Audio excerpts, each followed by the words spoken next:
নমস্কার, সুরজিৎ মান্না ক্রিয়েশনস চ্যানেলের পক্ষ থেকে তোমাদের সবাইকে সুস্বাগতম। আশা করি তোমরা সকলে ভালো এবং সুস্থ আছো।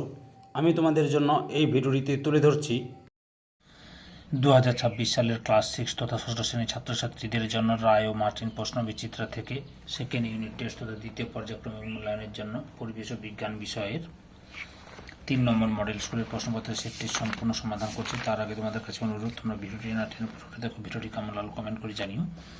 ভিডিওটিতে লাইক দাও এবং শেয়ার করো এবং চ্যানেলে নতুন হলে চ্যানেলটিকে সাবস্ক্রাইব করে চ্যানেলের সঙ্গে যুক্ত হয়ে যাও। আলোচনা শুরু করছি 212 নম্বর পেজের 3 নম্বর মডেল স্কুল বনগাঁও কুমুদিনী উচ্চ বালিকা বিদ্যালয়। এই স্কুলের প্রশ্নপত্রের সেটটির সম্পূর্ণ সমাধান করছি, তোমরা পুরো ভিডিওটি লক্ষ্য করো।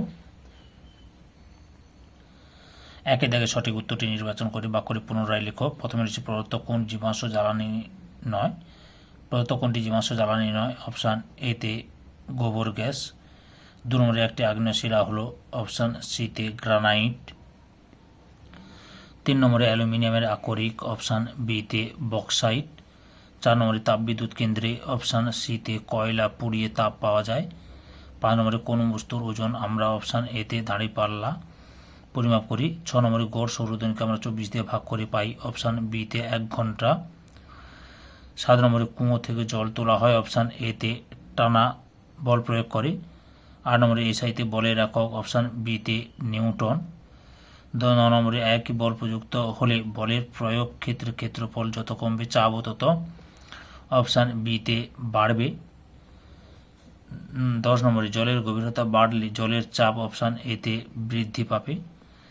11 নম্বরে হৃৎপিণ্ড থেকে রক্ত সারা দেহে যে নলগুলি দিয়ে পৌঁছে যায় তার নাম হলো অপশান বিতে ধমনী।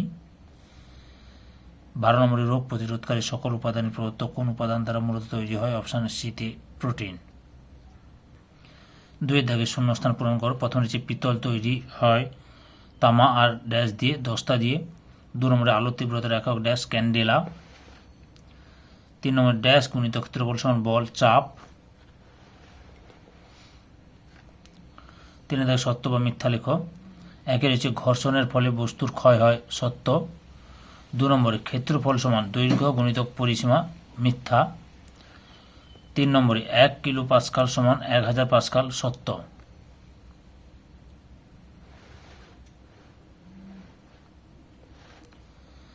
4 নম্বরে বাতাসের সঙ্গে অক্সিজেন আমাদের শরীরে ঢোকার রাস্তাটা শুরু হয় নাক বা খোলা মুখ দিয়ে সত্য। 4 নম্বরে এক কথায় উত্তর দাও। প্রথমে রয়েছে প্রাকৃতিক গ্যাসের উপাদান কি? মিথেন।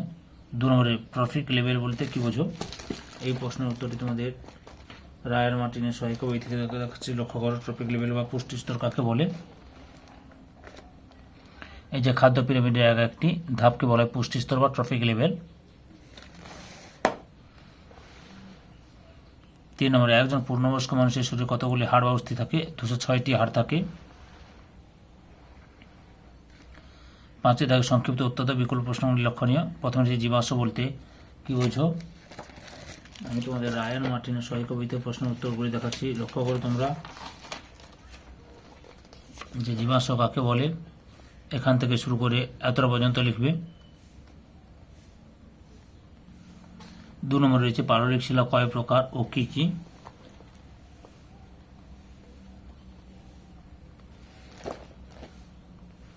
উত্তরটি লক্ষ্য করো। পাললিক শিলা প্রধানত 2 প্রকার।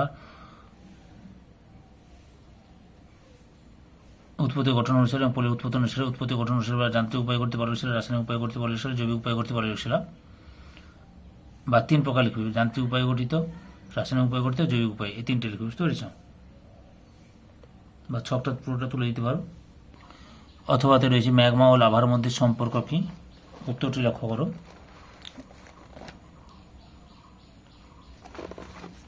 এখান থেকে লেখা শুরু করবে। ভূগর্ভে পাথর বা মাতৃশিলার উপাদানগুলি গলিত বা তরল অবস্থায় থাকে, একে ম্যাগমা বলে। এরপর লিখবে ভূগর্ভে কোনো ফাটল বা আগ্নেয়গিরির অগ্নুৎপাতের মাধ্যমে যখন এই ভূগর্ভস্থ ম্যাগমা ভূপৃষ্ঠে বা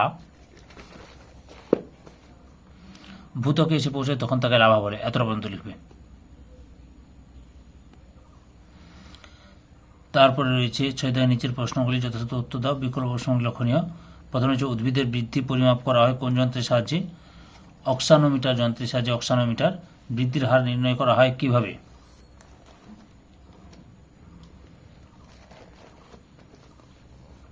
এই যে লক্ষ্য করো বৃদ্ধির হার নির্ণয় করার পদ্ধতি, এই যে এখান থেকে এত পর্যন্ত লিখবে।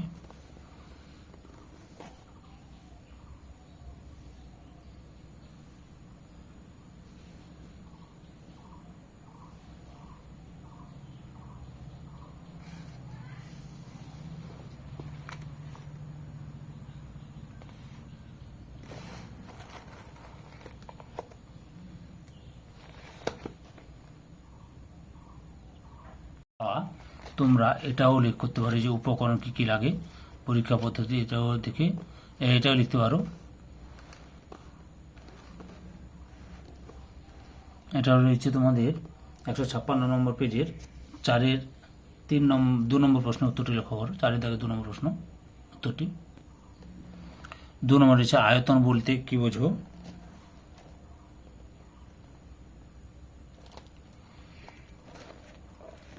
এই যে কোনো বস্তু যে পরিমাণ স্থান দখল করে থাকে সেই পরিমাণকে ওই বস্তুর আয়তন বলে, বুঝতে পেরেছ? তারপরে রয়েছে তরল পদার্থের আয়তন পরিমাপ করা হয় কিসের সাহায্যে? আয়তন মাপনী চোঙ দিয়ে। তারপরে রয়েছে 3 নম্বর খাদ্য সংগ্রহ বলতে কি বোঝো? উদাহরণ দাও।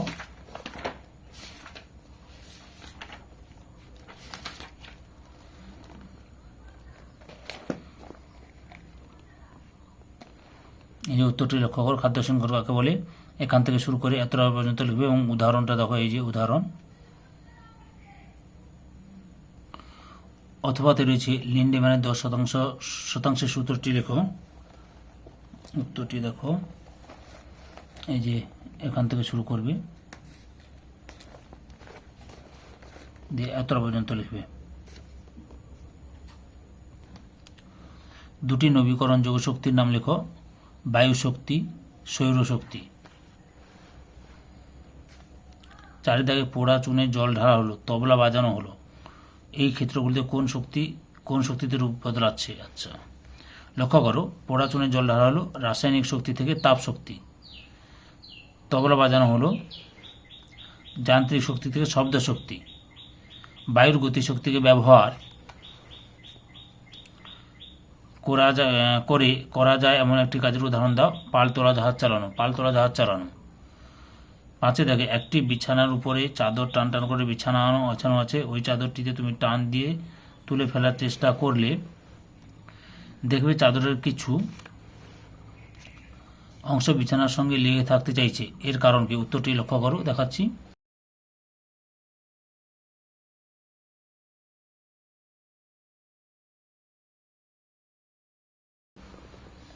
নৌকার তলায় হঠাৎ ফুটো হয়ে গেলে জলের কোন ধর্মের জন্য নৌকাতে জল উঠবে?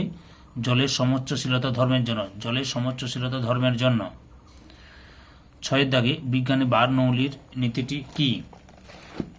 এই যে বার্নৌলির নীতিটি লক্ষ্য করো, এই যে এখান থেকে শুরু করে এত পর্যন্ত লিখবে বার্নৌলির নীতি। তারপরে রয়েছে একটি উদাহরণ দিয়ে বুঝিয়ে দাও। এই যে উদাহরণটা লক্ষ্য করো, এই যে এখান থেকে শুরু করবে এতটা পর্যন্ত লিখবে। অথবাতে রয়েছে একটি 1 লিটারের বোতলের গায়ে বিভিন্ন উচ্চতা কিন্তু একই সরলরেখায় 3টি ছিদ্র করে বোতলটি জল ভর্তি করলে কি ঘটবে? ছবি সহ ব্যাখ্যা করো। উত্তরটি দেখো, রায়ান মার্টিনের সহায়ক কবিতা প্রশ্ন উত্তরগুলি দেখাচ্ছি। এখান থেকে শুরু করবে। আগের ভিডিওগুলো দেখতে চাইলে আমার চ্যানেলের প্লে লিস্টে গিয়ে দেখে নাও, নাহলে এই ভিডিও ডিসক্রিপশনে তার লিঙ্ক দেওয়া আছে, ওখানে ক্লিক করে দেখে নিতে পারো। ক্লাস 6-এর বাংলা, ভূগোল, ইতিহাস এই বিষয়ের রায়ান মার্টিন প্রশ্নবিচিত্র থেকে মডেল স্কুলের যতগুলো স্কুল ছিল সেগুলো আলোচনা করে দিয়েছি। তোমরা ওই ভিডিওগুলো দেখতে চাইলে আমার চ্যানেলের প্লে লিস্টে গিয়ে দেখে নাও, নাহলে এই ভিডিও ডিসক্রিপশনে তার লিঙ্ক দেওয়া আছে, ওখানে ক্লিক করে দেখে নিতে পারো। এত পর্যন্ত লিখবে। 7 নম্বরে রয়েছে লোহিত রক্তকণিকা ও শ্বেত রক্তকণিকা দুটি পার্থক্য লেখো। দেখো উত্তরটি দেখো, লোহিত রক্তকণিকা ও শ্বেত রক্তকণিকার পার্থক্য। মোট 5টি পার্থক্য দেখালাম।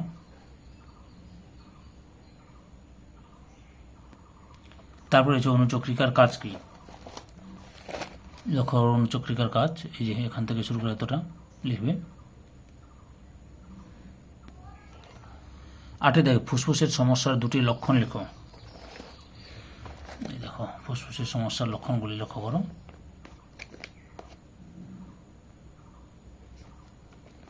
এই যে হাঁপানি মাজমা থাকলে কি শ্বাস নিতে কষ্ট হয়, বিশেষত শীতকাল ঠান্ডা হাওয়া লাগলেই শ্বাস নেওয়ার সময় সাঁই সাঁই শব্দ শোনা যায়, দুর্বল অবসাদ বোধ হয়। যক্ষা বা টিউবারকুলোসিস হলে কি হয়, আর ব্রঙ্কাইটিস হলে হয় কাশি, অতিরিক্ত মিকোসকরণের জন্য নাক বন্ধ হয়ে যায়, ফলে কাশি শুরু হয়।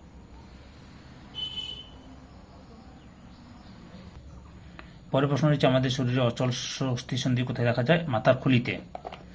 আচ্ছা এই ছবিটা লক্ষ্য করো, এ বি সি এই তিনটি স্থান চিহ্নিত করতে হবে। আচ্ছা এ স্থানটা হবে ফুসফুসিয়া শিরা, বি স্থানটা হবে বামলিন্দ, সিটা হচ্ছে ডান নিলয়। ধৈর্য সহকারে সম্পূর্ণ ভিডিওটি দেখার জন্য তোমাদের সবাইকে অসংখ্য অসংখ্য ধন্যবাদ। আজকে এই পর্যন্ত, পরবর্তী ভিডিওতে আবার দেখা হবে। Tata, bye bye.